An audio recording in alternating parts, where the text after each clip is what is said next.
this is real expedition because of the wave. Ayan na! Oh! Wow!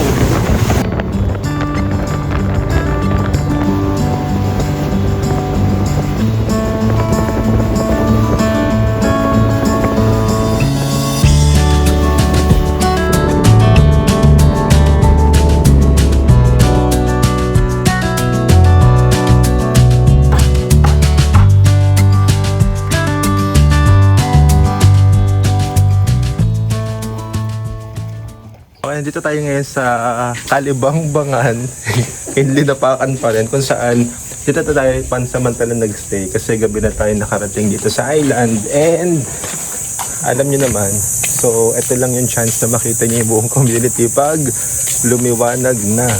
So this is Kalibang-bangan. So simpleng pamumuhay lang din katulad ng ibang island. May mga nasirang bahay dito because of the last typhoon Tinong dito sa Palawan.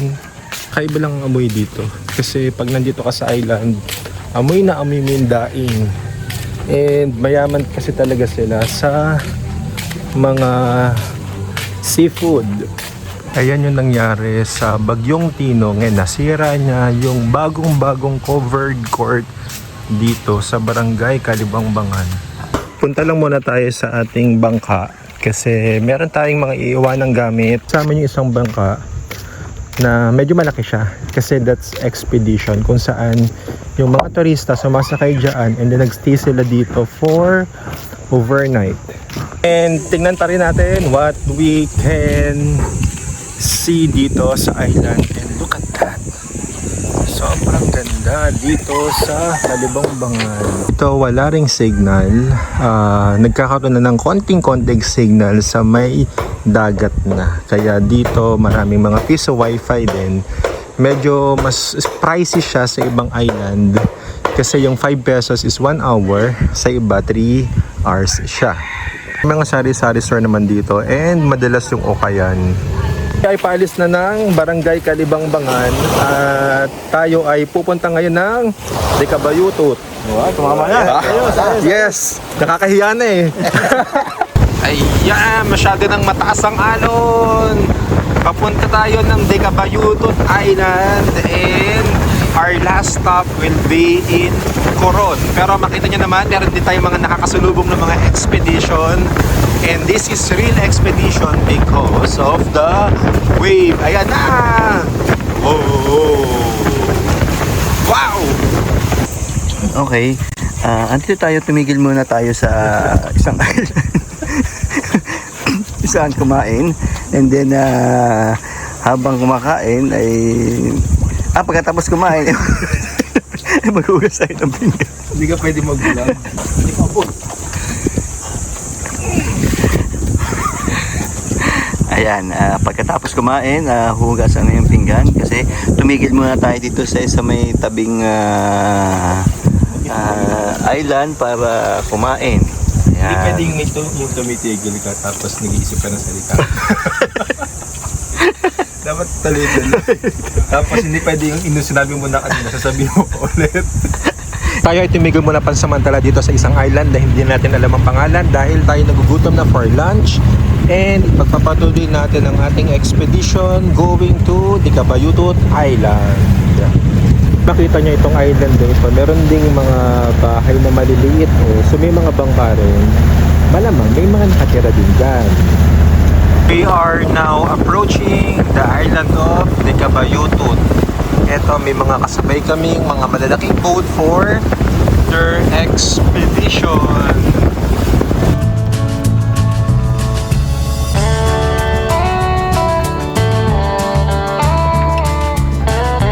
Na tayong magdaragat at nandito tayo ngayon sa island ng Dekabayutot and eto siya marami din ditong namumusit ng huli ng pusit at sa mga side naman natin nandiyan yung mga mangrove. Ito yung mga bahay dito, ayan, nasa tabi na sila ng mangrove.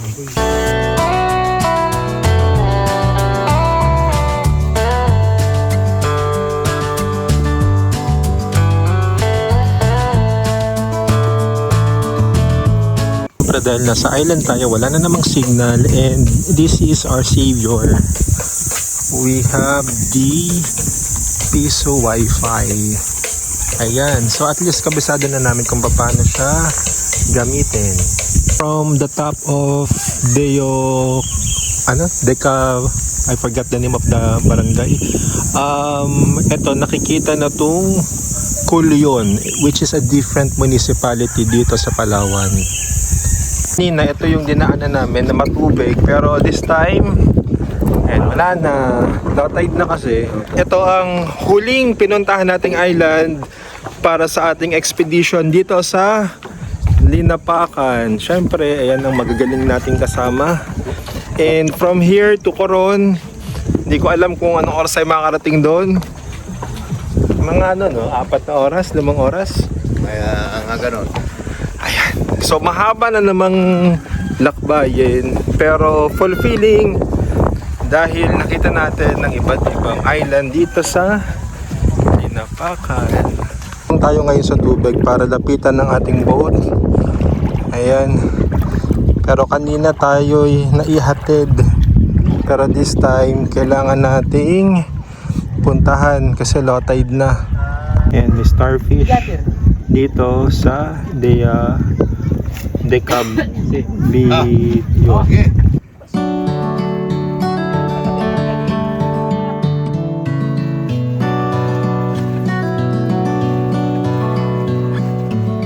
Maraming salamat sa mga tumutulong sa atin para ang ating bangka ay makausad. Pari-pari.